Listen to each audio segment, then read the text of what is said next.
So, welcome to episode 18 of No Shame. Last week we talked about the Ireland. If you haven't catched up with that, you have to catch that one. We're here in SPG Dublin 24 in the Limor powered studio. Today I have the BDK, undefeated fighter, Big Daddy Kiefer Crosbie. What's up, brother? You alright? What's up, brother? So, if you don't know Kiefer would be part of the next wave of Irish fighters that will be hitting the scenes, kind of like the old school the wave. I'm one of them.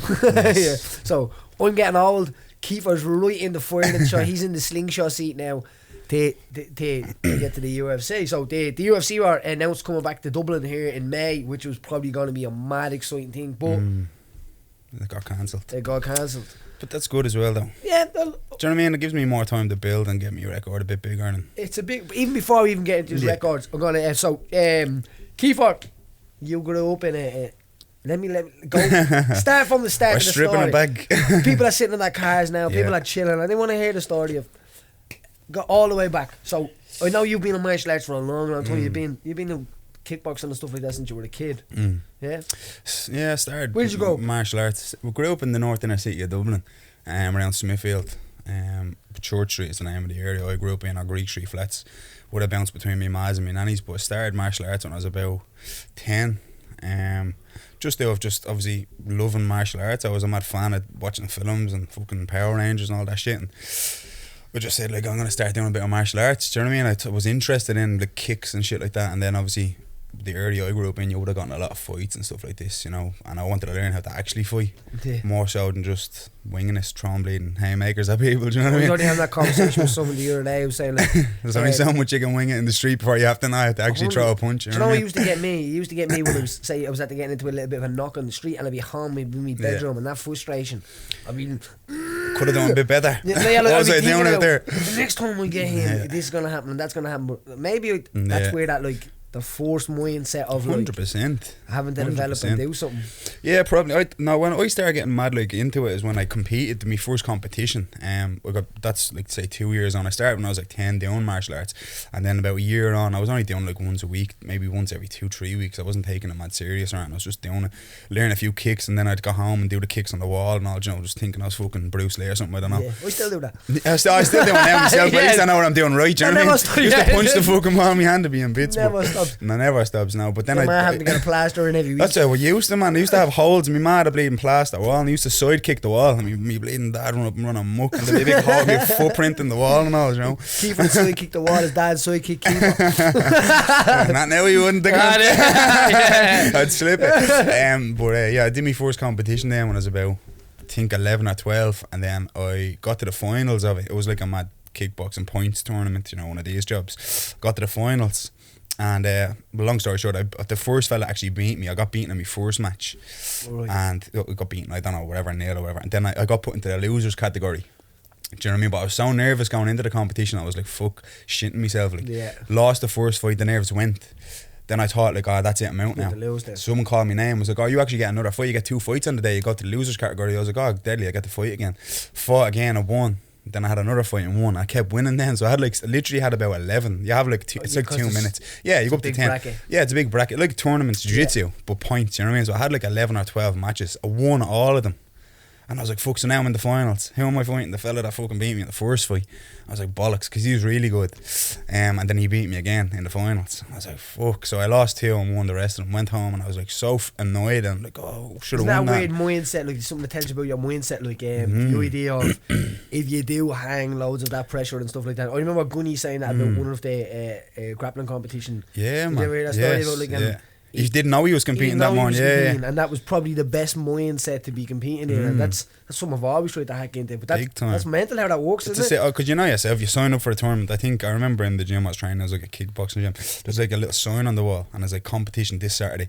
Literally old school, and like you write your name if you want to compete. So I was like writing my name, Kiefer Crosbie, and I was like writing, and I was like, oh, I just scribbled that out. I'm shitting myself here. Wrote it down. I was like, fuck it, let's do it. Like went in, and I was, you know, you're shitting yourself in the day. No sleep the night before. That whole, you know, literally trembling going onto the mat, and then you fight, and you're like, oh, it's like not that bad. Like you think it's gonna be like I'm gonna get me a broken nose, or I'm gonna get fucked up. It wasn't that bad. You beat me, but I didn't even get hurt. And I was like, blood sport in your head. Oh, it was blood sport. I was going in there like Van Damme was like, I'm gonna kill someone today. Like this. It's crazy, and like it's mad even like with people don't like there's a huge development in that, isn't there?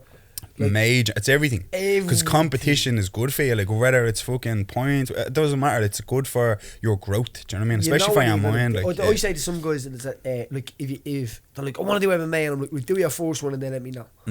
Because sometimes do something else first, man. Do a grappling tournament first. Because I'm telling you now, if you can't handle that fucking pressure, good luck to you stepping into a cage in front of a few hundred people. And you get shocked. And you're stop, like, man. It's kind of like people have a mad expectation what it's gonna be like. And then they're in the dressing room and they're like, oh, I thought I was gonna be buzzing. Like, nah, mate, you're shitting your pants here. We forgot to tell you about this part. Tough guy shit's out the window now, isn't it? You know what I mean? You're not on Facebook now, mate. No, but like that's the part that I'd be trying to get, especially the people that are starting off, because they'd be like, oh, your 10th fight, like that would be a hard. No, probably your first fight is probably the hardest, because easily, there's so much going on. And we was only talking about last night when we were finished sparring, because some of the guys are getting matched now and they're getting to a level where like and even that it's a hard thing to do, because it seems now that everybody like that, say it's guys that have 1 fight, 2 fights and stuff like that, don't want to fight guys that in case they lose their record now, and it's like it's amateur.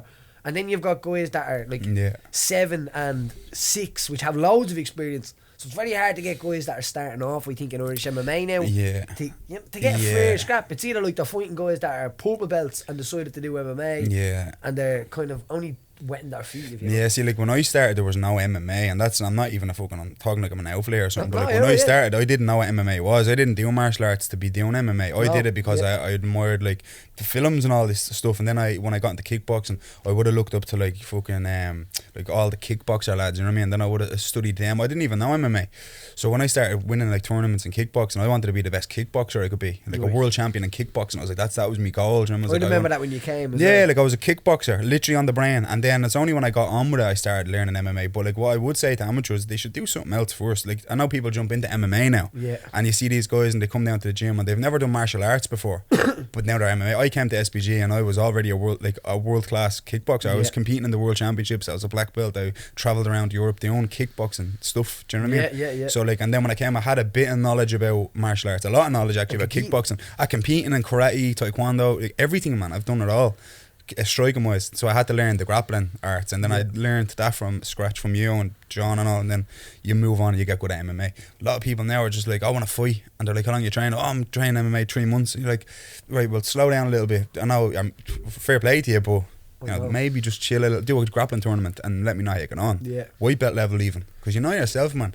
You're stepping on the mat and they call your name. It's a big fucking factor. It's the hardest part. It is. I think it's the hardest part, and especially like say if we get to grapple with some of the guys and all now, and easy stuff that they would do easy when their brain is and their heart rate is low. They're chilling out. It becomes very, very hard. Like say the idea of if you trap the bottom leg and somebody's trying to stand up at the cage.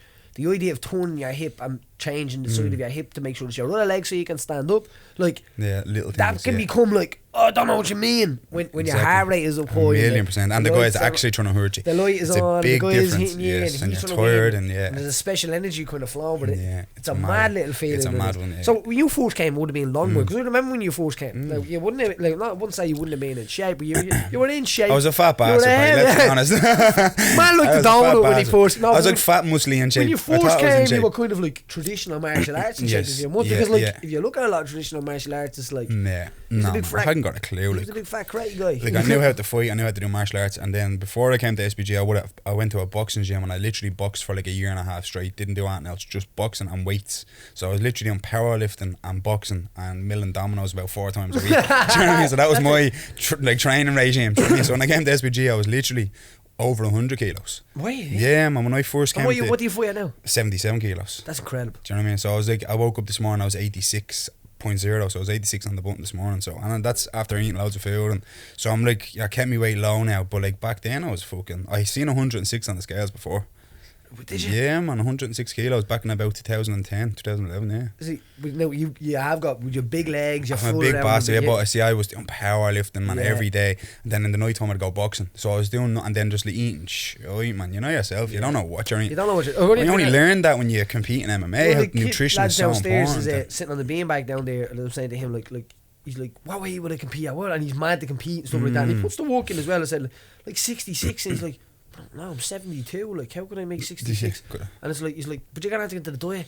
Yeah, but then that means I have to watch on a meeting and all. And I'm like, yeah, that's part of this game. People don't realise. It's like if you like being a jockey, you know what I mean. You have to look after that side of it. It's a mad scene, like, because I remember going to SBG back then and. Like I was like, say 100 kilos. Long Mile Road, yeah. So this is talking 2011. Still when it was still grimy. Oh man, I was there like before Conor even won out cage where he was. I was there when he was fighting in Chaos. Yeah. When he was, when these shows when you were only fighting a cage, and then I remember being there at that stage. Yeah. And we were training together, and I remember doing rounds with you, and I was like, fuck, these are like on the cage contender cards, deadly. Do you know what I mean? I thought that was a big thing. Then you just took it off the UFC level. I think that was a mad little run that was going because like. Roddy was the king, do you know what I mean? Like that was that era. I was like, I came in at that stage. Roddy was fighting your man Shannon Garrity for the belt, and it was like he was the king of the whole thing. Do you know what I mean? He was like, fuck, he's the next big star. Like everyone was like, Roddy's the man. Do you know what I mean? And you were all under him, and he was the fucking man. Oh no, 100%. Yeah, Wednesdays and Saturday mornings. I used to love them classes. The camaraderie there within that team was deadly. That was a deadly team spirit. That was when I walked in. I was like, this is exactly what I wanted. Into it, like, you know what I mean? Yeah. Or spit them out if it wasn't for them. It's a character building thing, man. It belonged. But it was a good thing. Yeah. There was a lot of people that did come into that team, like, and it wouldn't have been like a kind of like, and we still active martial artists now, like guys that would have came and then like, do you know what, the levels just every day is just, it's too high for me to be kind of mentally keeping up with it. Like yeah, exactly. And it's not even that you're getting like beat up, it's that mentally every day. As you do around with Conor or something. I suppose they're getting broke up. It depends on what side of the room you're standing on. You know what I mean? Exactly. But the idea instead of like being able to kind of be outskilled day after day, a lot of guys can't last that. That's the hardest part. Kills. I've seen it so much. But that was it. Like that before even the second floor went into the Long Mile gym. Yeah, I remember that. Yeah. I got renovated. That was mad scene. I remember doing my first ever rounds with you upstairs. Now I was like, he's fucking heavy, but I remember doing my first ever rounds with you downstairs. And do you know what I mean? And you were just like down the class. I was just a blow-in set. He was like, he was just a beginner or whatever. And I thought I knew grappling. I had an MMA fight before I came to SBG now, and I had no grappling experience. Yeah, like I learned it from YouTube. Like it didn't actually what I was doing. The best coach out there sometimes as well. Big YouTube coach, and I was just doing fucking grappling on whoever was in the gym at the time, the kickboxing gym, and then I would go down to Hercules gym and do wrestling twice a week. And I thought like I knew what I was doing until I came to SBG, and then I was getting fucking mauled by all the smaller lads, and I was like, jeez, I haven't got a clue what I'm doing. I thought it was good. I thought like be strong and bigger than all you lads, and I was like, I'm gonna muscle me way out of this. Typical, fucking. That shows you have balls like a Bengali. You know what I mean? And then you're just getting strangled, and you're but like. to come back to that is a mad grown experience. Yes, it's a place to be grown, isn't it? Like, man, it's either it's mad because it is a mad sport that it's either for you or it's not, and you find out very quick. I mean, there's people have been coming to our gym now, even Concord, and they come in, they're like, I'm gonna fight now in a few months. I'm like, alright, cool. Have you sparred yet? And they're like, I'm gonna start sparring. I'm gonna do my rounds next week. I'm like, alright, cool. 4 weeks later, you don't see them again. And you're like, thought you were fighting. Or they'd have one fight maybe, one amateur fight, and then they lose, and then they go home, and then you never see them again, or they take time off. And I always say, if you take a long stint off after a loss, it's not for you. Every single time I've lost a fight, I've been back to the gym on the Monday. And even a win. I couldn't even sleep. I had to ask John a question like, how the fuck did this happen? What did I do wrong? And that's the attitude you have to have. And if you don't have that, it's not for you, man. Persecute you. That's what we be saying to people. Like, you need to, like, I want to do this. Listen, you need to free up about 5 years in your life now. And that 5 years is going to determine whether you can do it. Exactly. Whether in the next 5 years you're the one going to sign for Bellator or sign for the UFC, or the next UFC card coming back and you're 6 and 7 and all. That determines that. But that starts now. Yeah, exactly. It doesn't start. Yeah, they don't see that. They don't see that. Like, they just see, they're like, I'm going to be in the UFC in a year. And you're like, they don't see that anymore. Like, a lot of my guys, I pushed them a lot into a lot of grappling competitions, and just to make kind of competition numb to them. Still nervous, but when it comes to MMA, they're kind of like, whoa. But they've kind of got over at least the grappling nerves. The nerves of not freezing. Oh, your fingers locking up. Big time, man. It does mad shit to you. Competition fucks you up and you don't even realise it, man. It's a mad situation. It does mess with you. 100%. So when you got your first, because as I said, I remember when you first came, man. It's mad even because I was talking to Chelsea the other night, and I was about fit, and I was like, jeez, that's mad. And I've seen some pictures of people and stuff like that. And like I seen a picture of Gary Rooney. Did you see that picture? Which one? Every picture of him is bad now, so go on. Over here, man, there's one right, him, Ross and Ryan are in a kids, like, oh, I mean, kids, Gary Rooney looks like. Did you ever see his younger brother? Darren? Yeah, and he's fucking. He's bigger than he's him, about 6 foot. Is He's younger a big bigger? lad. Yeah, 39. He's a bigger beast. younger brother. Yeah. Two of them are little beasts. Beasts, Two of man. them are And little beasts. workhorses. And they're good. Whatever about their skill level, they're workhorses. They're living in the gym. That's what I admire. Because you can be good at something. Do you know what I mean? And not put the work in. I They think put there's the going to work be in. a few Like, kind of guys that because this is the question I get as well, and it's a huge effect on you because you are in the. Is it ever going to happen again? People say to me, is it ever going to happen again with the Irish the kind new of wave contingency, the new wave build up? And of course. And what do you think? Because there is a few people on the door now. 100%. Like, I mean, look, it's never going to happen again that, like, what you have done, like, the likes of yourself, Conor, Cottle, you know what I mean? These guys, like, Phil, like all these, like even Phil is still the fucking fighting. He be in the UFC soon. Like I said it as soon as I heard the UFC coming back to Dublin. You have to be realistic. You know what I mean? You have to be telling the truth with this stuff.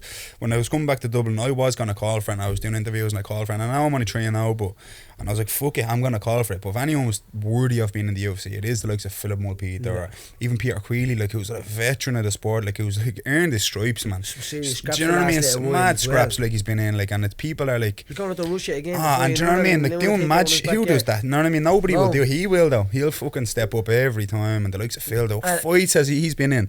I mean, talk about the golden ages of MMA in Ireland, man. The first 5 round there in Ireland, but like, do you know what I mean? And the second one as well. And the second one, and 2 absolute fucking work. Them 2 fights alone, he should have just been signed. Like between the 2 guys, like that was a mad scene. Like, over 20 years of fighting. Do you remember them? You know what I mean? That was a mad scrap. That mad was scraps, man. Oh my god, I was there at cage, like listening to the shots, and him just stop, man. His first cage dive. Doing it before he was kind of doing it. That's mad, isn't it? It's a mad scene, man. Like I remember Queally sitting there. Do you know how long ago this was? Queally had hair. Yeah.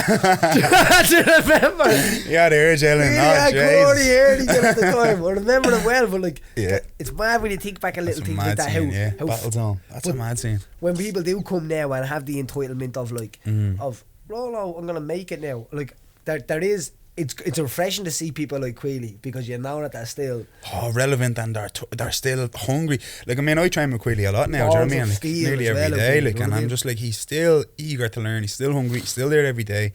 He doesn't like half-arse do it. He lives in the gym. Yeah. And you're like, wow, you have to respect it. You're here since like the back in the day. 100%. You're here since the long ball days, and you're still grafting. You see guys that come in and it's not for them. They bounce. They try to come back and they're half-arsed in it, and you're like, nah, it's not for you, man. Just admit it. You have to use the word of getting back into it. Is like, it's not for you. Probably, like, cause I was never out of it mentally. Even we felt it was love. Like, it started with addiction. Jiu-jitsu. Yeah, it's an addiction. Like, and we've said it to a few people that have joined, even down in even Concord, guys that have coached and stuff like that. I remember, I think it was Will something I said to him. Welcome to the addiction. First time we shook his hand, and on a testimony thing that he gave back, that's what he wrote. He said, Coach Paddy approached me and said to me, like, welcome to the addiction. And he couldn't have said it any more right. Yeah, it's addictive. And even saying something to someone on a random day that's going to stick with them for the rest of their life, it's like, so you need to be careful with your words, you know what I mean, sometimes as well, because you don't realise that them things stick, that it is an addiction. And it's not, it's like, I was only saying to my girlfriend said to me the other day, like, when you're working towards a goal, like I'm working towards my dreams or whatever, and then it's like, I used to think it was like, it's my dream, but it's like, it's far past that now. It's like, I can't switch it off. Do you know what I mean? It's like, I'm in the cinema and I'm like thinking about a technique or a sequence that like you might have said last week or something, like, oh remember that arm drag. It's madness, man. And it's playing on your mind all the time. Like, and so it's not for some people don't have that. I have it, like, it's mad in my brain, like, it's all the time. I can't switch off. Some people, they're like, it's not for them, and that's fine. They move on though. Don't do this sport thing because you'll get hurt, because you'll come across some cunt who's standing right there in front of you and he's addicted and he's gonna go at you, man, hard. A maniac for it. Yeah, and you don't want to find it that way. Like, I've seen that happen to some fighters, man, and they're like, they're half-arsed in it, but this lad's not. Do you know what I mean? I think there's a pool for them people as well now, and that's you do a bit of training, have a bit of fun and enjoy it. And then that's to make a career out of it. But there's a pool for guys that are competing now that get looked after. Do you know what I mean? As well, like, where the next guy in the next row is who you should fight at the way. Look, I can't find the kind of proper ranking system anymore. You know what I mean? It is the idea of, like, sometimes it's one guy fighting. There's no other guy. Do you know what I mean? Yeah. Now, like, the fights that excite me are the 2 guys. That's like the a fight like when Paul Redmond fought Norman Park. Yes.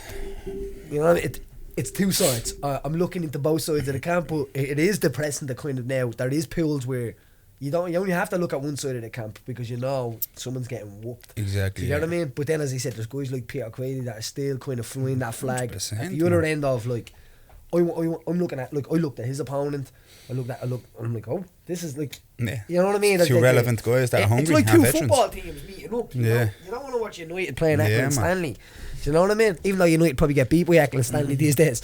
I'm not a football man, so you're making the joke the wrong person. When there's a bit of banter getting thrown. David Beckham still play for him, is he? Ah, yeah. That's how far I'm going back to knowing Man United. When there's a bit of banter to be thrown, Kiefer, I know loads about it. Especially the GAA, they love that. Stop, man. Do you know what I mean? I'm afraid to say anything about football because they take offence to every fucking thing they say, man. That's what you should say. Taxi man or something, watch the match saying no, what? And they look at you like you're something wrong with you, like, man. I know, yeah. Do you know what I You're mean? a football man, Robin, aren't you? Yeah. I'm a good football man now. I'm not one of those fans. Oh, I know what you mean. Do you know what I mean? They take mad offence to it. It's like, what the fuck? I'm talking about a sport. Relax. They're usually all Manchester United fans. Yeah. I was talking about that about with the difference between football and like winning in football and winning in fighting. One of the guys plays like he's actually my cousin in the high level football. You know what I mean? Like play as a goalkeeper, and he's good. You know what I mean? He's played high level. He's played for Shelbourne. He's played for, and he said there's no feeling like it. He said, and he hasn't even fought yet. Than in the gym like that, getting that submission or that sequence that you've been practicing. Over time, and then all of a sudden you get it. He said that's better than like even in the gym, it's better than anything I've ever won in football or anything I've ever done because it's the ultimate like in your face. You can't really say it. If you get beat in a cage and you say it, and you kind of it's a mad unique sport. Like people don't get it. Do you know what I mean? Like I've never really played team sports. Like fucking football around like this. When I was a kid, probably, do you know what I mean? Kiss chasing. I was the king of kiss chasing. I was the king of that. Hide the willy now. Depending on where you're from. Fucking the but like fighting. It's only our boys we had though. And you always won, brother. Yeah. Floating around jokes. Best fighting spot going at this. But yeah, no, fighting is a mad one. It's 1-on-1. Do you know what I mean? Like it is a team sport in the gym. Like I mean, you have your teammates. You're only as good as the people you train with. You're only as good as your coaching. You know, and then your mindset. That's fact. I mean, you can only get as good as the people that's giving it to you. You know, if you're rolling with white belts every day, you're only gonna plateau to a certain level. You might get good. You'll get good against them, but then you feel a poor belt and you're like, fucking hell, I thought I was good at jiu-jitsu. Exactly. Like, there's levels to this shit, man. Like that never stops. Never stops, man. And the better you get, you think I'm really good now, and then you go, okay, we'll roll with him, and you're like, I'm shit. Do you know what I mean? It happens all the time, man. I seek them people you know? still. You know what I mean? It's a mad scene, we man. need to feel shit today. Give it to me. Yeah, man. It's a mad situation. I need to feel development. I need to feel like that's my new buzz now. I've been on this buzz now the past couple of years where like you have to have the mind to like want to get beaten, and it's a very different mindset to have because if you don't have it, you'll never get better, man. And it's true because like Dylan Dennis is over now in the gym at the moment, and I've been doing a lot of training with him, like doing sparring last week and rolling, doing every day, like doing something different. And he's literally a world class grappler. Do you know what I mean? Like probably one of the best in the world at the moment. Yeah. He's relevant. He's young. He's competing with the lads that are the best. He's good, and he's not just gay and he's not a man. He's an animal. Do you know what I mean? At jiu-jitsu. So every time I'm like, alright, I'm gonna go with him, and I want to feel what it's like to feel like a grapple against a world class grappler. And I'm not a grappler. I'm in everything. I do everything. I'm striking. I'm a purple belt in jiu-jitsu. I do everything, yeah. And I'm a good grappler. When you go against someone like him and he has these different sequences down and he chains things together well, like it's different, man. It's like, fuck, you're at a different level of this game. Do you know what I mean? I'm at a different level of, say, kickboxing. I can show him a lot of stuff at this, but man, I rolled a gunny 2 weeks ago. He was over for a couple of weeks training, and it's like when you feel his level, you're like, whoa, like you're on a different level again. That's probably one of the most crazy. His level is the craziest level I've ever felt. He's the best person I've ever rolled with, ever. Like I've rolled with a lot of high level black belts in like over the years, like a lot of people, like high level lads that are like touted as like, oh, he's really good. Gunny's definitely the best that I've ever wrestled with or rolled with or done position or sparred or anything. Yeah. He just puts everything together so well, so smooth and so like elegantly, do you know what I mean? So easily, it just comes to him so smooth, like it's chains like things together, kind of like melting over your body. Yeah, like he doesn't make a lot of mistakes. Like mistakes, you know, there's a big thing of jiu-jitsu. Like if they make a mistake, you can capitalize on it. Do you know, if they give up an underhook, you take it and you got, you know, whatever. He just doesn't make them mistakes, and you can't capitalize on anything because he's just closed you down, and you feel like a white belt. Like honestly, I feel like a fucking white belt. That's I've never grappled against somebody that like, And as I said, he's he's grabbing phenomenal. him, giving up side, everything. The minute I touch, He's phenomenal. that's it. He's just, you know that he's just going to be a phenomenal person. I asked him that. I was in, when we went to Iceland a couple of times for training camps. We went to Iceland. Remember at that time actually we were in Iceland. I asked him. Yeah, we lived in a fucking house together. That was a rap. That's a different story. I'll never tell that story. Yeah, cut the camera. That was a rapper crack, wasn't it? Yeah, best. A month, best me, man. you, Remember that? James UFC Gallagher. Dublin training camp. Living in a gaff in Iceland. The Skate. Leaf Skate, yeah. That was the best. That was the best. That was the best gaff in Iceland, Leaf Skate. Wasn't it? Nobody But missed. that's when it clicked in my head. I was like, this is deadly, man. This me, you, That was Connor and incredible. James, and we were just locked into training, proper just like training mode, and nothing else mattered but getting better and resting and having a bit of crack. And that's what like MMA is, man. When you want to be the best, just like we're all addicted to MMA, Yeah. but we all have a buzz as well, and we're all enjoying it, the process. We're not, you know what I mean? This is what people forget to do, and that's a huge thing I see is where they forget to enjoy that there's a journey happening as it's going on, and like Exactly, you need man. to enjoy that, and you need to not be dwelling too much on what's going on in that now. Exactly, man. You just everyone is on their own journey, and that's the individual part of it, because it is hard. It's hard to be on your own journey, on your own, getting into a cage fight. You have got your team around you, but at the end of the day, like your team, they have their own goals as well, which it separates the way you act. Now we know you have a great little clique around you, so your little clique will be you, Keane, Lee, James, would it be right? Yeah, no, I'm not saying like, all the boys, you've yeah, always goes 100%. stretches into the team, but like they're your little clique that you would kind of exactly. everyone has their own little group, you know what I mean? Their own little group within groups. It's an interesting one that is though, because sometimes it's like you see it obviously in nearly every fucking gym you have like separations of groups of friends or whatever. Like I'm friendly with everyone, do you know what I mean? I'll try to be friendly with everyone. It's hard to be friends with everyone, but I'll be friendly with everyone, and then like, you know, but sometimes people just click, and like, you know, with the likes of say me and Lee, we have the same mindset. Yeah. So it's like we just click, or me and James, he's like a little brother to me now at this stage. He's not like me, mate. You know, as soon as I met him, he was only like 15, gone 15. Yeah, kid. Do you know what I mean? And as soon as I rolled him, I was like, I told him, I was like, you're going to be a world champion. You're fucking ridiculously good at this. Like, you're ridiculously good. I'm so big and intimidating. I'm bigger, heavier, stronger than you, and you're fucking me up. And you have a stone face on you, like. And his attitude is always His attitude is just on the mat, learning, asking questions, and I was like, you're going to be be fucking phenomenal. And I liked that about him. And now, obviously, like 6-7 years on, we're still like good friends, and he's like a little brother to me, you know. Sam McKean, as soon as I met him, he just had a mind for being good at kickboxing, say, or even you, like we'd talk and we're like, oh, you have that like thing that like I like that, I have it as well. It's weird, it's hard to explain, but some people don't have that. But I get it, do you know what I mean? You get click. And Connor is the same. Like, man, we living in that gaff. Connor, what was it like, man? I was like, we talk about fighting, and I was like, wow, we're just locked into this. I mean, people don't get these conversations, man. We just have something different up here about martial arts. Fighting all day. That's what we do, man. Talking sequences, like in like 3 in the morning, we'd be standing up drilling like arm drags into something, or a shot. Doesn't change. Like it's an addiction. As you get a little bit, like as you like, I'm done now. Like, that doesn't change. Far from now done, mate. No, but I'm done as in like I'm never. Only starting, mate. Yeah. Imagine that being a part of the book. I'm telling you. 30. I was only looking at things the other day. I was 40. Still a young man. 40, Give her what's over. His name? Yo. I was like, yo, Roberto. No, yeah, he's 41, is he? 41, yeah. Something like 40. Leo the Machida's 40 as well. Like, that's a whole and career. there's loads of people in the fucking UFC that are only hitting their prime now at 40. It's changed. See, all this shit, 30 is your prime. Me bollocks, man. 30 odd, 30 late 30s is your prime nowadays. Or maybe all the guys that did rides at 30 is only kicking in at 40. They're only working out. They got the good stuff now. Is that the kind of like solidifying them where they're like kicking back in now? You know what I mean? That youth is kicking. Sorry, in. Paddy. Just do you mind just pulling that mic down a touch? Which one? This way? Just so we can see your face a bit more. Right, yeah. Can you just lower it a little bit more? It's like a That's beard perfect. just blending into a mic. It is. Yeah, that's perfect. It's going there. You should get those little clip-in mics, no? Yeah, we should. Yeah. It's just they keep. Oh, whatever. Is it- Do you know what? These things.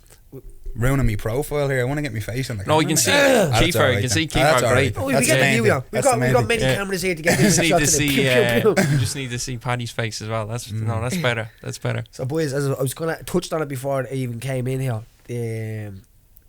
Oh, here we go. The moon landing. The moon landing. Get ready. What the fuck is going on with the moon landing? You know, like, if you've got a little bit of time on your hands, right, over the next few days, A little time and a lot of marijuana. whatever which way you want to look at it, right? But the moon landing, right? I'm gonna show you how to listen. I have to go down the idea of this, right? It's like making a murder. It's like that Stephen Avery shit all over again. I'm telling you now, he did it, he didn't do it. He did it, he didn't do it. You have to watch it in a way of watch a conspiracy theory about did the moon landing happen? Then you have to watch one that's saying, I went to the moon. Then you have to watch one right after that says, and if you watch it in that idea, you're gonna have the best day of your life, right? There's so much crazy shit that's going on with the moon landing. Personally, I've convinced myself that they did land on the moon, right?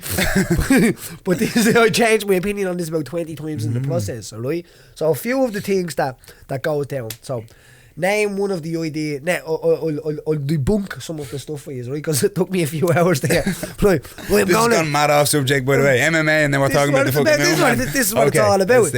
We own the show, so we do what the fuck we do. We want on this show. The flag. Right, so say the flag. So did to me Ireland claiming it already? Did humans? There's no humans in the world, man. Just Irish people. Did humans land on the moon? Now, I feel they did, right? But I don't feel the Apollo 11 landed on the moon, which was the first one. This is my theory on it, and it's everybody's theory as well. The reason why I'm saying this to you as well before the reason why they wanted the people to believe that they landed on the moon was that the Russians, they were in kind of like that Cold War situation at the moment, and they were trying to get the Russians to spend a lot of their budget on like space exploration, going to the moon. So they kind of made up the idea. Now supposedly in early 51 they shot the scene of them landing on the moon. They had all the footage, and then they shot when they launched Apollo 13 that it went around the earth 8 times, that kept them in like orbit. And while the idea of them being on the moon, all the footage was getting released and sent down, and all the footage was controlled by NASA. It was so easy to do this idea of making them believe they landed on the moon. Now, there's so many little theories that come into the idea with this, right? To do with shadows and do with all of this shit, right? So I'm gonna just rip it all apart and put it back together for you. The flag idea. I was like, yeah, so there's no wind on the moon, right? Obviously the flags flopping and stuff like that. But then if you try to look at a video of the flag sitting there when they weren't touching it, it is actually floating perfect. And I'm like, alright, shit, right, you convinced me on that. Then they have the idea of... Wasn't there not an explanation for that though? No, I remember looking at this as well a while ago and then getting mad into it, but there was something like, it wasn't flopping, it was like, there was like a stick in it holding the flag up because they knew it wasn't gonna flop. Do you know what I mean? There was an explanation. No, there is like a kind of stick. It wasn't just like a flop flag and it was just blowing perfectly in the wind. There was like a stick in it and it was holding it up. Yeah, no, see, no, I don't know. So like, I wasn't there now. The top of it is, but the end of it, there's no stick in the end of it, and it's the end tail that kind of supposedly flops down. Around, but then when you see the flag on its own, it's like, shit, that does look like a flag in space. It's still, it doesn't move, and I'm like, right. And there's footage of your man bouncing around. I don't know. Like, I don't know. I think it did happen. I don't know. But we're going to go through a few and you're going to be like, shit, maybe not. Because at the end of it, he was like... I remember looking at all this shit before and I got mad locked into it. They know how to prove it. They know how to prove it as well. That we did land. And if you give me this answer, I'm like, right, fuck it, we did land on the moon, right? Because I'm still, iffy about it. Yeah. So then the idea of the drone or whatever the thing is landing, right? So it lands... And there's no crater, so there's no crater mark where it landed. There's no where the stands are. So say the top of the cup is the stand. There's no dust on top of that. So if this came down into like sand, the sand would have came up, and as that settled down, it would have came down and landed on top of that. Are we right? Yeah, well, yeah. I don't know. There's no sand on top of it. But is the gravity be different up there now? No. But the idea, so it would have took slower. So it actually would have been slower for the dust to resettle. Really, yeah. Which would have had to land it. So if we landed, say, something on the table and dust would come up, and as you go down, the tops of the legs would have dust on them. They don't. So it's kind of like it's being placed there. Do you know what I mean? And I mean, they're like tinfoil as well. So you could see them. They're absolutely spotless. There's not a bit of dust on them. Alright?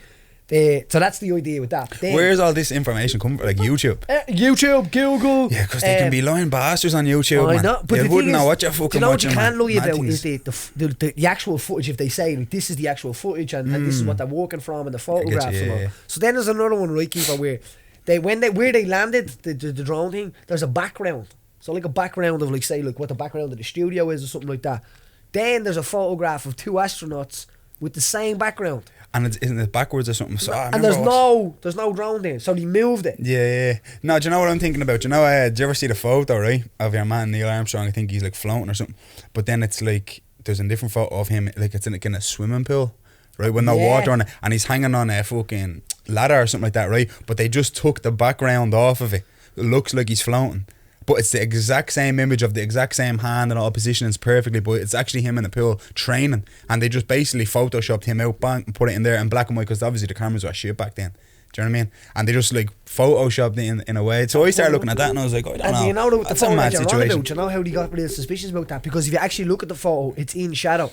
Yeah, it's a shadow. Yeah, that's his it. legs are in shadow, but all they done was flipped it around the opposite way. Yeah. Do you know what I mean? They flipped it so I looked like, oh fuck, he's floating around space or something. But really, it was from his training in a swimming pool when he was practicing. And the idea of speeding up the time as well kind of brings someone in. Now, right, so this is where, so now look. Told I was like making a murder because it's like. No, I know, but like, I don't know. Oh shit! No, actually, maybe we didn't. No, I remember going down this mad rabbit hole before, thinking this is a mad situation. Imagine they didn't land on the moon, but then again, who gives a bollocks? You know what I mean? If he did, he did. If he didn't, he. I don't know. Americans are mad. We need to know. They lie about fucking everything. So he probably didn't land on the moon. Who knows? If someone fucking lied about that, we need to know, man. That's it. But now I believe they landed on the moon after that. Yeah, yeah. I believe because like the footage these days, you see, like it's like, oh, that's the first one. It'd be sad to think, like, imagine it was all fake.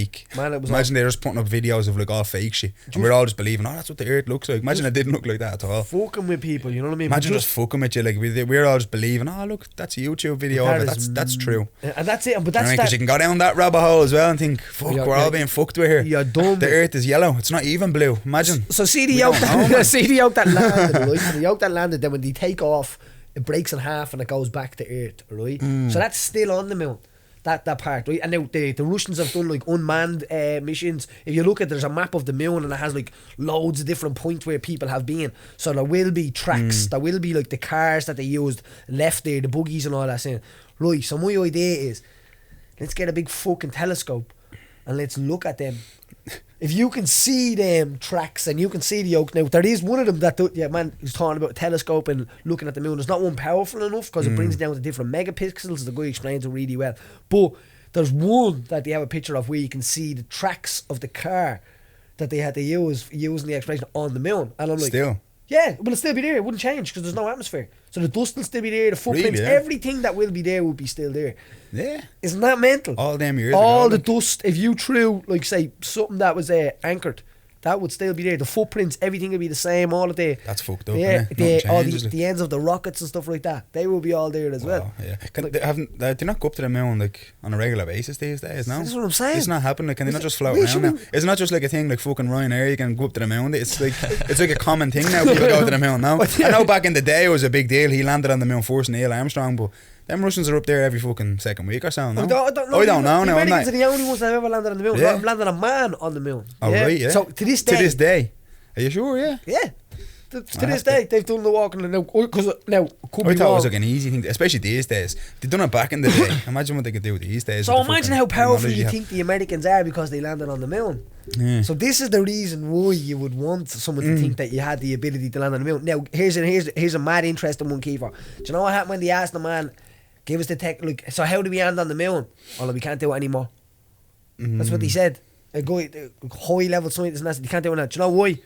We lost the technology to land on the moon. Nah, stop. Like, it's one of the greatest technologies in the world, probably, to be able to, like, have a point in Earth that we can, like, search the universe from. And they lost the ability to land on the moon, so they can't do it anymore. That's the excuse. I swear to God. Couldn't make that up. They can't land on the moon. It's mad the way America is the only one, though. Do you know, you think, like... That's Russia or like they say that China or Japan, these have like serious technology. They know that shit more so than anywhere nearly in the world. I still don't think they did it. You know, sometimes they do, sometimes they don't. But then I'm like, especially if they done it. But what year did he land on the moon? Was 80s or 70s? 1969. Yes, like back in the day, man. And you know what the rule was? They said if you don't make it within the 60s, fake it.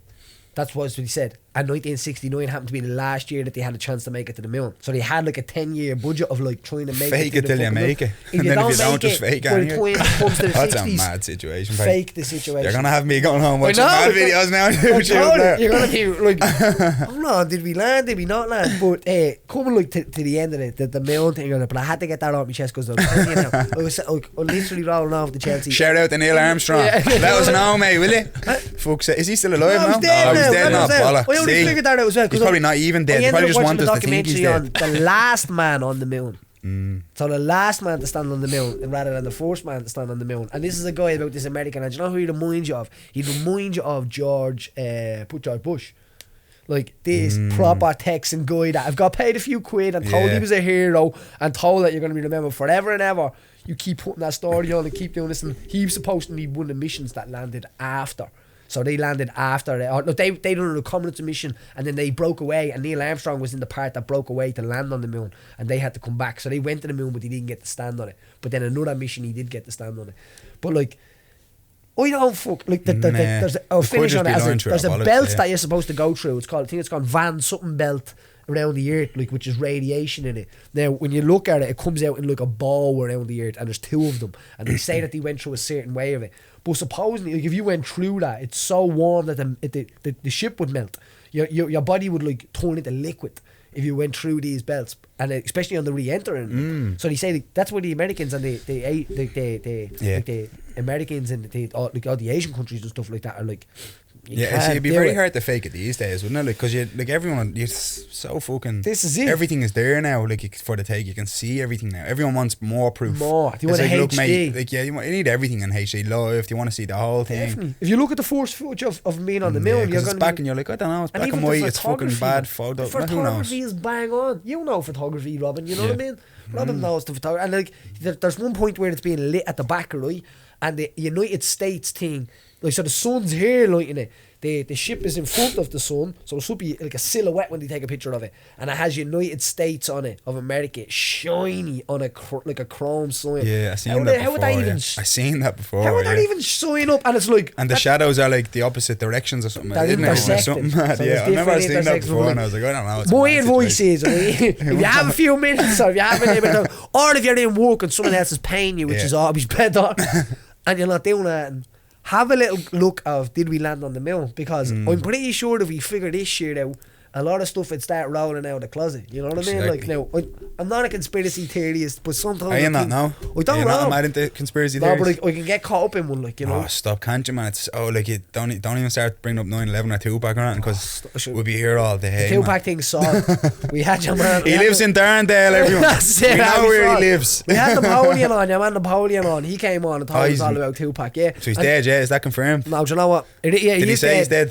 Do you know what? I forgot to ask him. I goes to collect my uniform from school, right? This is what happened, Kiefers. No joke, right? Yeah, he said it to you. I said, he's like, did you get that bloke that knows Tupac today? And I was like, yeah. And he's like, so, is he still alive or what? And I'm like, I never asked him. Are you serious? The one fucking question would be the only question I'd ask. Oh no. Where is he, mate? I had it in my head. Lock that door, Robin. He's not leaving until we know where he is. It didn't look good for him. No. No. He all but said he was dead, didn't he? And the thing was, I was talking to somebody then. He didn't say he was dead. No, he said he was dead. Like, I seen his dead body when he died. I seen him at the autopsy. I seen him like now. And what it's mad the way people think he's still alive. I didn't really want to say too much because it was like, you're talking about someone's mate then, and it's mad sitting there thinking that, like, that's someone's mate, and like, but the world wants to know, obviously, you know what I mean? Right. But you don't want to be pushing somebody with. But he was such a great guest to have on as well, because he was like a kid at Christmas. I was dying to get into him. I was like, man, a question I have to ask this guy. And then some of them just popped down my head and stuff like that. You were rapping and everything, Paddy. What? You were rapping and everything. Did you? I didn't even watch that one. I'm going to have to watch that one. What was he doing over here? Was he as a rapper? Does he rap still or not? No, so he's changed. He's like a born again Muslim. Born again Muslim or something like that? Just Muslim. Oh, just Muslim. There's no such thing as a born again Muslim. All right. You know what I mean? Just what I said the other day, I said the middle, right in the centre of Donegal. Yeah. What? It makes no sense. I said right in the centre of Donegal. Words just come into my head. Makes sense to some people. You know what? If we ever born again Muslim. Don't tweet me and say anything about, do you know what, you should have said this, because I hate you. You know? That's it. You know what I'm trying to say? I'm an Irish man speaking the English language. Doesn't suit me. Well, backwards as it is, leave us alone. Suit me. No. So, back to MMA. You're 3-0 now. Yes. So 3-0. And some serious finishes in there as well. Yeah. One of my favourite would have been the Keep Me Cable. Toes turned right into the liver. Yeah, looked like he got. Yeah, that would probably be my favourite. Your last one was a serious butcher in it as well. You know what I mean? Now, I know that you done it the right way. You've been training for how long have you been doing MMA now? Well, I don't know. Like, I've been in martial arts forever, innit? So like, kind of doing one form of doing MMA all my life nearly, like, you know, kickboxing and doing some grappling, just chancing me around. But in SPG since about 2011-12. Jesus, do you know what I mean? So like, yeah. Well, like, you know, like, obviously taking it more seriously later on, maybe after 2013-14. I would have took it more seriously. What do you think is on the horizon now for everything, for everybody? Because like obviously you're training out now. You want to get that one or two big fight in now, and make that jump to the money jump. You know what I mean? Not that like I'd say you're doing all right now. You know what I mean as well. No. There's no money in this game. Do you know what I mean? Like that's everyone the thing knows that you have to say to people as well, isn't it? 100%. It's hard to make money in this game. If you're doing it for the money, you won't last. You know, that's a You'll fact, run out of money man. before you run out of money. Like, yeah, because me and James talk about this before. You know, it's not like I used to always say like, oh, I'm wasting so much money. I'm like doing this sport and I'm throwing away money. But it's more like an investment in myself. You know, if you're starting up a small business, right? Whatever fucking business, coffee shop, I don't know, whatever. Whatever money you make that week, you're gonna have to take all that money, put it back in the company to make it better and make more money in the long run. Yeah. If you just take all the money that the coffee shop has made in a week and spend it all, well, you're not gonna have a coffee shop for very long. It's gonna fucking go downhill. So the way I see it, like all my money really goes on a couple of things. It goes, number one, obviously my door, you know, and I have to keep a roof over my head, pay my bills, pay the food, whatever.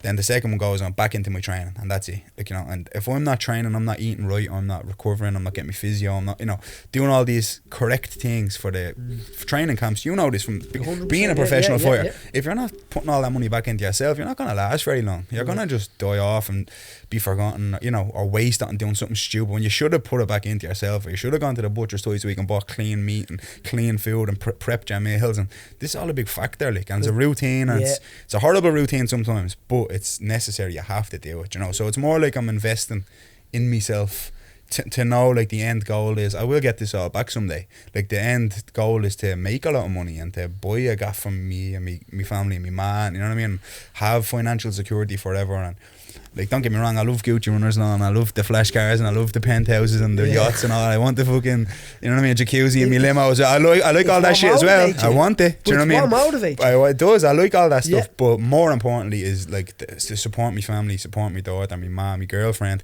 the people that have helped me all these years. It's a hard process, you know. It's not. There's not a lot of money in this unless you get to the Premier League of MMA, which is like the UFC. Definitely, and that's my only goal. And, do you know what I mean? Even having a gear in there, like, that's like like you've been with Jay for many years now. You know what I mean? Like, being unselfish. You know what I mean? Exactly.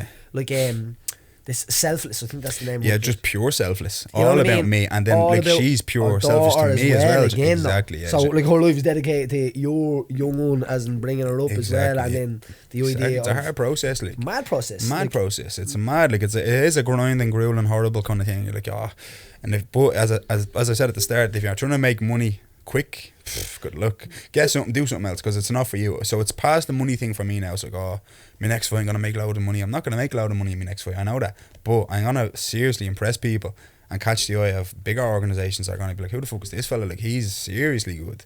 Do you know what I mean? If I just keep finishing people impressively, I mean, it speaks for itself. I'm not a wrestler that's going to hold you down and bore you for 3 rounds. I can't even do that. Do you know what I mean? I wouldn't do that. I don't even know how to do that. Pin you to the mat and just hopefully grind out a decision. That's never my mentality. So the call comes, right, Kiefer? So the call comes, you get that big time. And the thing is, what most people don't understand as well is that you would spend your whole life. I was only saying this the other day when some of the guys were making that debut the other day. I was like you spend your whole life. And not people, you sign for the UFC or you sign whatever, and that's it. No, you didn't. You just earned the chance to say, right, all of them tokens, everything that I earned, everything I did, every meal I skipped, every meal I did, I'm trading all of that in for this one night to be able to bang it out of the park. Yes. And if I bang it out of the park, I've made it. Exactly. Now, if that goes incredibly wrong for you, that can be the situation of it being a cutthroat business, is where like maybe come back in a few years. You just added a few years onto your journey, and it's whether you can do it, whether you not do it, or do you know what I'm saying? Yeah. It's very rare that you get a second chance in this game, I find. 100%. There's no such thing. You're standing at the door, you have to get in that first call. UFC are coming back to Dublin. Hypothetical here, you know. Well, talking about the future, yeah, because we can say Paddy Holohan called it. You heard it here first, folks. Yeah. But I think if you continue on the road again, it's inevitable, especially for all of you. You know what I mean? Because you have the right people around you, as well as like guys guiding you and managing and all of that as well. You know what I mean? So you're standing at the door, you're getting ready to make that walk. Are you angry? No. Are you smiling? Are you feeling tingles? Explain what you reckon is going through you. Or even when you get the phone call.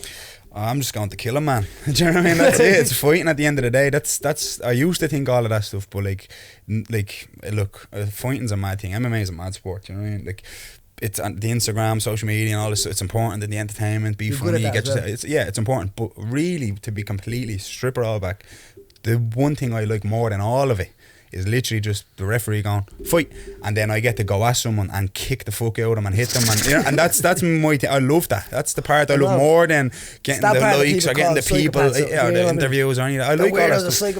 It's just like if I can roundhouse kick someone perfectly, bonk, and it hits the spot and they fall, I'm gonna go home and be like, that was deadly. I love that. That's my I love it, man. That's perfect technique. Yeah. My hands were high, defensive intelligence switched on, my hands were up by mirror range, you can't hit me. Footwork is perfect. You know, if it's all perfect and I didn't get marked, I can go home going, that was perfect self-defense. That was an excellent martial arts. You know what I mean? That's my thing. All the other stuff is deadly. I like all the other stuff, the pictures, the floats, all that. I like all that. But really what it comes down to is the fight. So the UFC, I mean, I said it in an interview a few weeks ago, I don't give a fuck if it's outside KFC or if it's in the UFC. The mind is the same. Like 100%. I'm not gonna be like angry or happy or like, oh my god, it's the UFC, or I don't give a fuck, man. As soon as I get in there and the ref says fight, it's not the UFC anymore. It's human and go fight. Yeah. Now switch on here. Self-defense. Don't let him hit you or take you down or get into a bad spot, and finish him. That's all my goal ever is. It's perfect. So it's like Bama, UFC, I don't care where it is. It's literally, you know yourself now. It's all good backstage and it's all UFC jitters and fuck all that. So when you step in there and there's a bloke right there hawking you over, looking to take your skull off, you have to switch on. And it's like, forget about the crowd, the UFC, fucking Mark Goddard, or anyone else who's standing there, you think it's all overwhelming.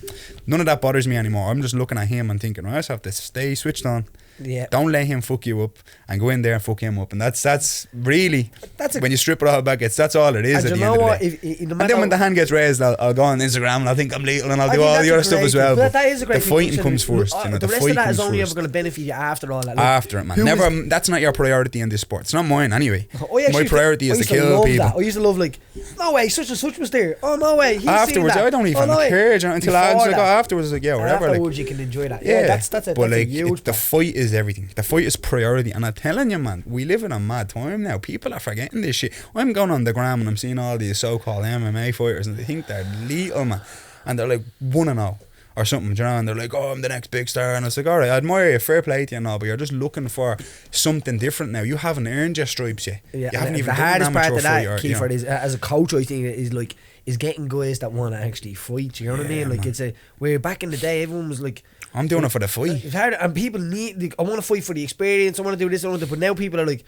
I can't because it'll affect me social media presence, or they can't lose because they living on a different. They want to lose face and all this shit, man. It's mad. I think that you have to risk face to get face, and that's it. And like, it's mad. Like, I've never said no to a fight in my life. I've never, and that's on my daughter's life. I've never said, nah, I'm not fighting him. I don't want to fight him, or I'll go away from him. I got offered a fight the other day. I'm not going to say too much, but I got offered a fight the other day. A veteran, a UFC veteran, over 32 pro fights, blah blah. I said yes. Like, as soon as I got the text, I got a bit injured, but I was on my way to the hospital to check my injury out. Got the text, I wrote back 100% yes, it's on, that's it, it's done. Got to the hospital, I got told, you're fighting this lad, UFC veteran, blah blah. I was like, deadly, I'm going to blow up big time now. This is going to be my chance. I'm going to KO him stiff. 32 fights, only 3 fights, deadly. It's going to make everything in my career go perfect. That fell through, so I was like, right, fuck it. I asked for another UFC veteran who I had in my head, who has close to 30 fights as well, actually. I think 28 fights. Got offered him. He said no. I don't know if I was experienced enough, or I don't know why he said no. He's a little bitch. That's what happens when you get to that level. They don't want to fight guys that are starting off because they don't want to risk losing against a guy that's 3-0. They'd rather lose against a guy who's 30. That rock goes all the way down into take a risk. Right down to the amateur. Exactly. And the thing is, there's no even risk at amateur. And guys that are like 2-0, 1 foot. Whoa. There's no record at amateur. You know what I mean? That's another thing is that people have to get out of their head. There's no such thing. It's 0-0 forever. Until you're pro, man. Relax with the fucking records. And someone said it to me in the gym last week. Oh, I'm fighting a guy and he's like 7-5. And I was, mate, you're an amateur. You wear shin pads in there. It's 3 minutes. You big gloves, crash car. Relax. There's no 7-5. You're 0-0 and he's 0-0 and you're just doing it to get better, and then go home and write it all down and what did you learn from it, and then come back to me in a year when you're turning pro and we'll talk about fucking records and whoever else. No, there's no record, man. Whether you're 0-0 and he's 7-5, so what? That's what you need to fight him. See what you fight. If you win him, imagine how you're gonna feel. Think about it, you know what I mean? And That what's so good about who's he training with? Fucking white belts every day. He's an amateur. How good is he gonna be? Like, And this is, but I bet that's what you needed to Think hear. about it. That kind of like little yeah, shaking of it like, hit him. It hit him, and he was like, okay. yeah, you're right. And you know, it's mad because he didn't want to take the fight. And then I was like, and then he was taking the fight. I won't Perfect. say who it is, right? But like he Good took the fight, and then when I advice. seen it, I was like, there you go. That's good advice. That's what you want. You know what I That mean? is good advice, because I was gonna say, as I went to your pro career, I went, because most people that look at you and say like that, you know what I mean, like Jesus Kiefer's like he's just had it so easy. He's had it like he's all like that. Like, Yeah. I know for the fact that your amateur career wasn't all easy, because No, I've seen man, you on the wasn't good ups and sides and the downs, bad man, ups and sides, and downs, it's ups and great to be able to downs, witness that, because they said, because you can know who, see where he's at. He's 3-0. That's for a reason, because. People forget. Like, So what was your amateur career? Yeah, like amateur career was mad. Like I know I'm not a mad excuse maker. Like I'll always tell the truth. You know, but man, how did you get 100%. The 3-0 is the only one that matters. Yeah, The amateur I one had, before like, that is yeah, a practice draw, and no one judges that one. It's, well, They forget about it quick. And at the time, it's everything. You're like, oh my God, I don't want to lose. No, it's everything. And I get that, yeah. So I can pass on the advice now to be like, relax, really. It's not going to matter in 2 years. I know how you feel, because I was there like a few years ago thinking, oh, it does matter. You don't get it. And I was like, I do fucking get it. I was there. I won some, I lost some, whatever. Get over it. You know what I mean? It's amateur. If I got told that back then, which I did, like yourself, actually, I remember you telling me it doesn't matter. And I remember nearly arguing, going, fuck, it does matter. It does matter, mate. You don't get it. And you're like, it doesn't matter, Kiefer, trust me. Whatever. But it doesn't. I think I had. when you stand at that 14. door for pro, it's like, whoa. You're 0-0 again. You get the real painting is starting now. Exactly. No one looks at the pre-fucking. Yeah, and the only reason you're this good now is because because of all the other stuff you learned from. Like, I've learned way more from losing a fight, man, and losing competitions in jiu-jitsu or kickboxing than I have from winning. Like, winning's the best. I love winning. Winning's everything to me. It's the most important factor of fighting. If I don't get my hand raised, I fucked up big time. And my hand getting raised is everything. Whether I have to knock someone out or whether I have to grit it out for 5 rounds and go hell for leather. Once I get my hand raised, I'll deal with that afterwards. That's important now. But back then, like, looking back at all my losses, I'm like, Jesus, I learned a lot. And the one thing I did learn was that, forget about the skill level. I've never lost a fight from not being the more skilled martial artist. Do you know what I mean? I've only ever lost a fight from not being the more prepared martial artist. And what I mean is that I wasn't fit enough, or I wasn't strong enough, or I didn't have the training down to a T, or I didn't do the weight cut correct. I done a lot of shit wrong that I had to reanalyze when I was, go, what am I doing wrong? Like, I'm better than him. Like, I am better. I could teach him how to do martial arts. Yeah. But how did he beat me? Oh, he guillotined me or whatever, or he slammed me down to the man. He was just so strong, and I was like, oh fuck, right. Well, there are factors I have to learn. I have to get better at jiu-jitsu then. Do you know what I mean? Yeah. Or I don't know my escapes better, or I'm not fit enough. I was bollocks in 30 seconds. Like, how am I getting tired in 30 seconds? Am I not fit? Do you know what I mean? But I wasn't fit. I was going in there thinking I was fit. And then I'm like, right, I've never done cardio before. I've never done cardio in my whole amateur career. Ever. My cardio was the rounds I was doing in the gym. I never, like, I did road running and all, but like, that's not 30-minute jogs and all. I didn't know what I was doing. Bursts and you need mad shit. You have to learn. I never done nutrition. Different gears. How did I cut weight? It was like I'd starved myself for 7 days. Like, I was literally like, I remember at one stage I was 86 kilos on the Sunday and the weigh-ins were on the Friday, and I was like, alright, I'm not gonna eat till Friday. I remember thinking like that, and every single day I'd go to sauna and then I'd run on the roads and I just wouldn't eat. I'd have one meal, I'd have chicken breast in the morning, some broccoli, and then I wouldn't eat. I was doing the water loading. I learned it on fucking Google. I didn't know what was a weight cut. Like, how do you lose this amount of kilos in this amount of time? And people are like, oh, sit in a sauna for 3 hours. All right, I'll do that. And this is what I was doing. And I'd make the weight, nearly dead, go home. And then what would I do? I'd eat shy to rehydrate. I'm starving. Be eating biscuits and all, eating. Like, I didn't know what I was doing. And this is, unfortunately, you don't know this information until you learn it. Yeah. And then when I obviously got a bit more knowledgeable, a bit smarter, now I can cut weight smartly. I can eat, my nutrition is down to a T, and you can see it in my body's changed, and it's everything now. So even your skin, you can see everything, man. The performance. You know yourself, if you eat shit, man, you try to go train the next day, you're gonna be in bits. It's like a self-correcting mechanism, isn't it? Like 100%. You eat something shit.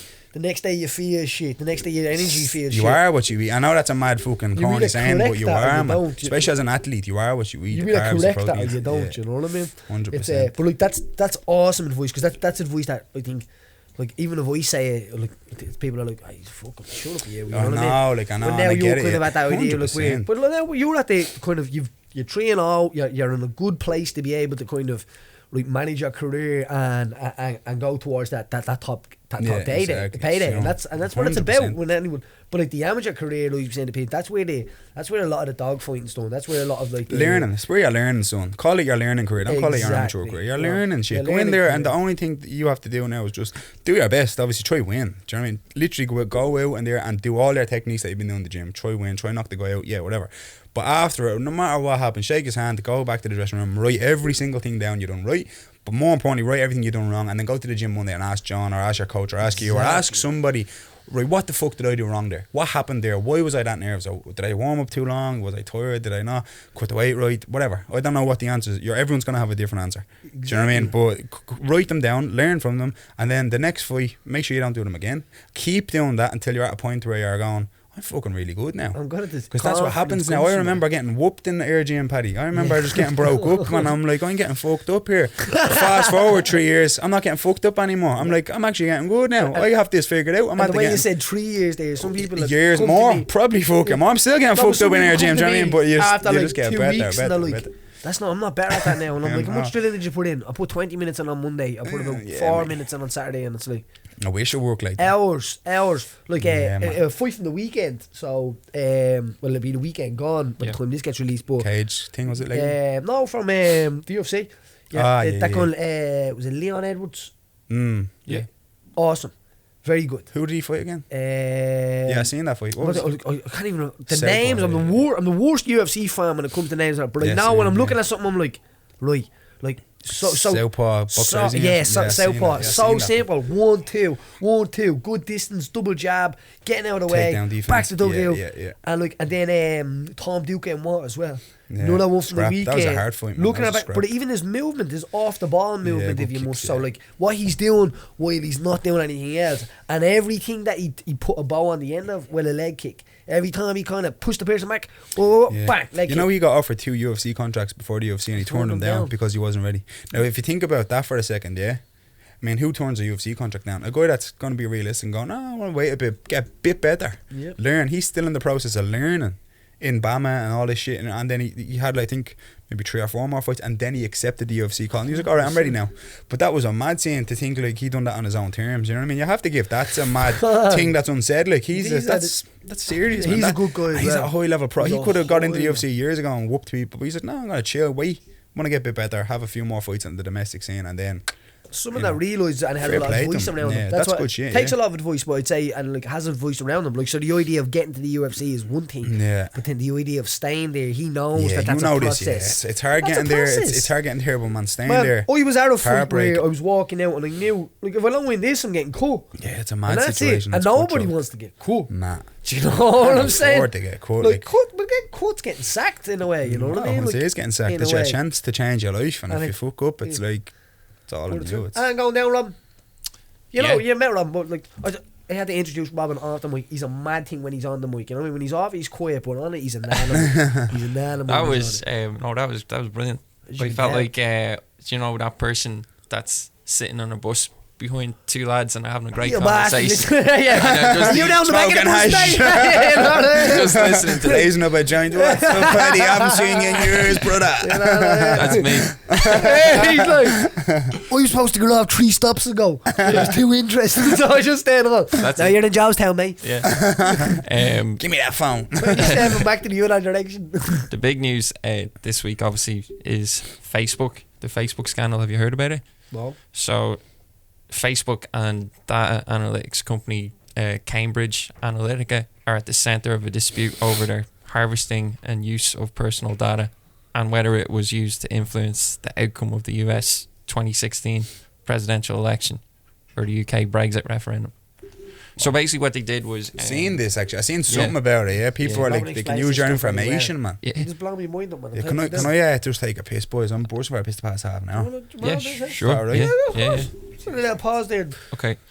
Yeah, so basically what happened was, all those quizzes on Facebook and stuff, where you log in to an app through Facebook. Any app you log in through Facebook and it's like, do this to find out what Spice Girl you are or something like that.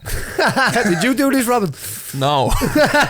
Mel B. How did you know? Definitely Baby Spice, you were. I was Baby Spice. Yeah. But so all of these apps are taking your data and they go back to like the likes of Cambridge Analytica and they're harvesting the data essentially. They're looking at the profile of the person, like their Facebook information, their age, their friends and all that, and then they're going what ads can we put on their timeline to sort of influence them, and they're suggesting basically that the stuff that has been put on their timelines and stuff to influence them may have led to them to vote for Donald Trump in an election or something like so that. like kind of like brainwashing really in a way of like Essentially, yeah. And this after coming product out, placement, but Yeah. like and It's sick, I'm innit? awoke. I'm awoke and awake. Do you know what's another, do you know what's another mad thing, yeah? This is fucking true, yeah? Do you know when you speak about something, right? I know. What the fuck, Oh, man? no, And then it pops Kiefer. up on your phone, man. Oh, man. Like, we could be talking about mad shit here, yeah? And then next of all, a podcast is going to come up on Facebook, and I'm going to be like... I was talking about trip to Barcelona the other day, and all of a And then sudden bump I was deals. getting Groupon emails Do you know for what I trips mean? to Barcelona. Mate, talk about paranoia, yeah? Well, I know. You go down that rabbit hole, then you're Yeah. like, get this phone away me. And What? this is what I'm saying. It's the It micro- throws all the way Just- back to where the voice said Oh, about putting a laser on the scary, moon. man. If the Americans like made a film, well, say Austin Powers. They have us this. If we said the Americans are going to put a laser on the moon, people would be like, you're a weirdo, you're a mad yoke, you're crazy. In the background, the Americans could be on their way to the moon with a laser. Do you know what I'm saying? It was like, Nobody knows what's good. That's just a microphone and a camera. it's Yeah, so that's easy it. to People make think, somebody- it's a phone. It's not, mate. That's a microphone and a camera. And a GPS. This way and that way. For everyone. And a And a GPS. And if I GPS. just have it like Yeah. that, the camera's pointing at me and they're listening to us.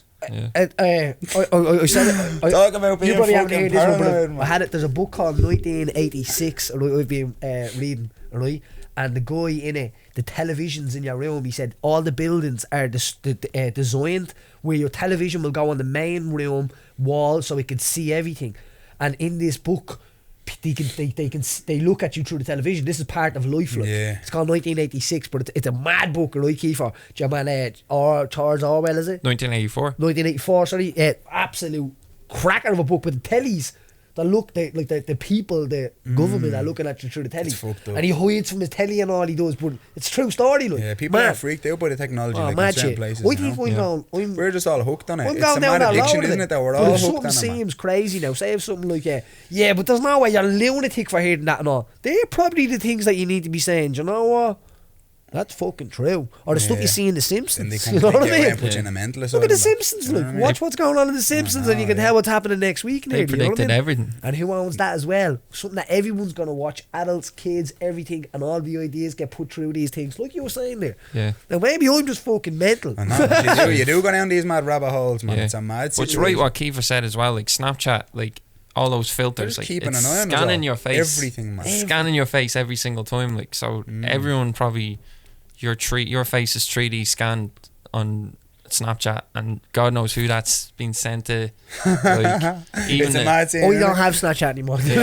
even the Snapchat map. Do you know that? Like Yeah, where you that's can a see fucked up one. See this yoke, yeah? Yeah. So they've updated the Snapchat now, right? So if you're on Snapchat, I'm on Snapchat, I know where you are all the time. yeah, I can no. click on it, right? Watch. I click on it, boom, and it says Paddy, and it'll tell me how far you are away from me, right? The radius of where me and you are. I can go, basically turn my phone and start walking to you. So if someone's outside my gaff, like someone can walk to my gaff, I'm in my gaff, they don't know where I live. They know where I live now if I'm on Snapchat. Now you can turn it off, you can go ghost mode or whatever, right? But people, I've been on my phone, next of all I see like, oh, there's me girlfriend's sister, boom, she's in the garage, like. That's happened to me before. And I'm like, I'm pulling into the garage and then there she is. I'm like, I just knew you were there because of Snapchat. that's crazy. Isn't And it? she didn't tell me where she was. And I could find people. Like, you can just see random people, where they are, what they're doing. You have to be stupid. It's to do disgraceful, that. innit, Paddy? It's fucked If you're going to put a man. public tag on yourself, just you're stupid. There's something wrong It's with you. man, You know you what I can mean? just, it's like on Google Maps to where you are all the fucking time. Damn, but you know what? Keeping tabs, And man. it's getting worse. But don't worry, I'm at home in me gaff. Donald drinking Trump has tea, tabs on it. sorting this out for everybody, figuring this It's a shit out. mad situation. When I figure it out, I will let everybody else know. I promise you. I'm figuring this shit out. Telling you now, Kiefer. You're going to get locked up in a mental We're asylum. gonna Watch, be they're going to locked come up. for you, mate. Be And careful. that's, you know, the mental asylums. Illuminati. I'm Most of telling the you, people in the man. mental asylums are Careful, probably mate. bleeding, should be running the country. Yeah. Paddy for That's president. probably where he got them. That's it. You have jiu-jitsu, do you? Yeah, I got jiu-jitsu at 12. I got a We'll teach. wrap So, it up. episode 18 of No Shame. Absolute pleasure to have Yes. Kiefer Crosbie, undefeated Fist bump. fire here, who has climbed up the ranks the right way, you The know. hard And way. in a year or two, I'm pretty sure you're going to be saying, hold on, that's your man with the good skin from that No Shame show, yeah. isn't it? Thanks for watching. Look after yourselves.